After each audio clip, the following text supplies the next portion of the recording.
सोचिए, एक ऐसी दुनिया के बारे में जहां लाल रंग की मिट्टी आसमान तक फैली हुई है, जहां दिन का तापमान -70 डिग्री तक गिर जाता है और जहां हवा इतनी पतली है कि आप बिना स्पेस सूट के एक सेकंड भी जिंदा नहीं रह सकते। ये है मार्स, हमारा पड़ोसी ग्रह, जो इंसानों के लिए अब तक एक सपना ही बना हुआ है। एक ऐसा सपना जो रात में तारों को देखते वक्त हर किसी के दिल में जगता है। आज तक कोई भी इंसान मार्स पर कदम नहीं रखा है। हाँ, आपने सही सुना। जबकि हमने चांद पर 57 साल पहले कदम रख दिया था, मार्स अभी भी हमारी पहुंच से बाहर है। लेकिन क्यों? क्या है वो चुनौतियां जो हमें रोक रही हैं?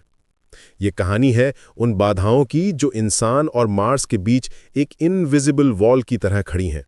पहली और सबसे बड़ी समस्या है डिस्टेंस। मार्स हमसे औसतन 140 मिलियन माइल्स दूर है। ये सिर्फ एक नंबर नहीं है, बल्कि एक ऐसी दूरी है जो हमारी सारी प्लानिंग को बदल देती है। चांद पर जाने में 3 दिन लगते हैं, लेकिन मार्स का सफर 3 साल का है। 3 साल। इसका मतलब है कि एस्ट्रोनॉट्स को अपने परिवार से, अपनी धरती से 3 साल दूर रहना होगा। सोचिए, 3 साल में एक बच्चा कितना बदल जाता है, कितनी यादें छूट जाती हैं। और फिर है कम्युनिकेशन की समस्या। जब आप मार्स पर होंगे तो अर्थ से बात करने में 4 से 24 मिनट्स का डिले होगा। सोचिए, अगर कोई इमरजेंसी हो और आपको तुरंत हेल्प चाहिए, तो आपका मैसेज अर्थ तक पहुंचने में 20 मिनट लगेंगे और जवाब वापस आने में 20 मिनट और, यानी कुल 40 मिनट। इतने समय में तो बहुत कुछ हो सकता है। यह ऐसा है जैसे आप किसी गहरे कुएं में हों और ऊपर से आवाज सुनाई दे रही हो, लेकिन जवाब देने में घंटों लग जाएं। लेकिन सबसे डरावनी बात है रेडिएशन। मार्स पर कोई मैग्नेटिक फील्ड नहीं है, जैसा कि अर्थ पर है। इसका मतलब है कि स्पेस से आने वाली हार्मफुल रेज सीधे मार्स की सरफेस पर गिरती हैं। एक राउंड ट्रिप में एस्ट्रोनॉट्स को कम से कम 0.66 सीवर्ट्स रेडिएशन मिलेगा। ये इतना ज्यादा है कि कैंसर का खतरा सिग्निफिकेंटली बढ़ जाता है।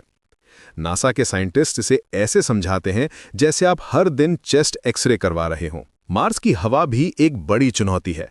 वहां की एटमॉस्फेयर अर्थ से 99% पतली है, यानी आप वहां सांस नहीं ले सकते। हर समय स्पेस सूट पहनना होगा या फिर प्रेशराइज्ड हैबिटेट में रहना होगा। और टेम्परेचर दिन में भले ही 20 डिग्रीज हो, लेकिन रात में -70 डिग्रीज तक गिर जाता है।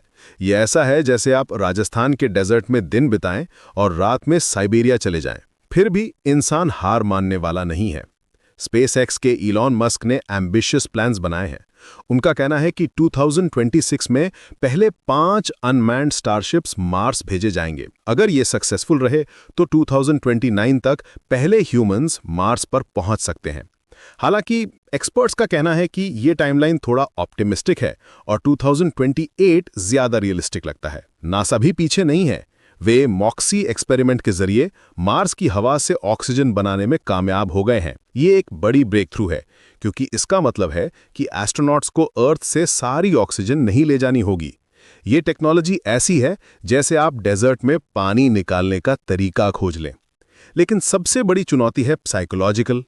3 साल तक एक छोटी सी जगह में बंद रहना, लिमिटेड लोगों के साथ, कोई फ्रेश एयर नहीं, कोई नेचुरल एनवायरनमेंट नहीं। ये मेंटल हेल्थ के लिए बहुत चैलेंजिंग है। नासा इसके लिए स्पेशल ट्रेनिंग प्रोग्राम्स बना रहा है।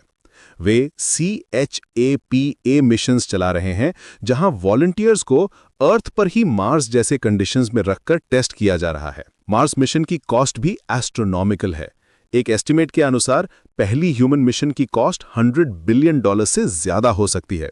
ये किसी एक कंट्री के लिए अफोर्ड करना मुश्किल है, इसलिए इंटरनेशनल कोऑपरेशन जरूरी है।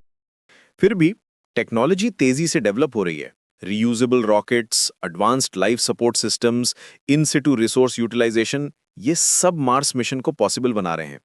स्पेसएक्स का स्टारशिप, नासा का आर्टेमिस प्रोग्राम, ये सब मार्स के सपने को रियलिटी के करीब ला रहे हैं।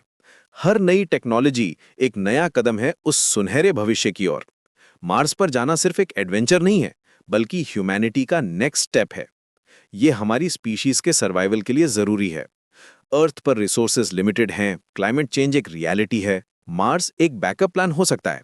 ये वैसा ही है जैसे हमारे एंसेस्टर्स ने एक कॉन्टिनेंट से दूसरे कॉन्टिनेंट का सफर किया था। तो जवाब है, अभी तक कोई इंसान मार्स पर नहीं गया है, लेकिन ये इम्पॉसिबल नहीं है।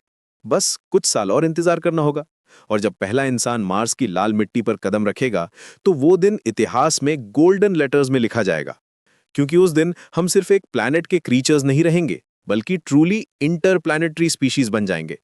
वो दिन होगा जब इंसानियत का एक नया चैप्टर शुरू होगा।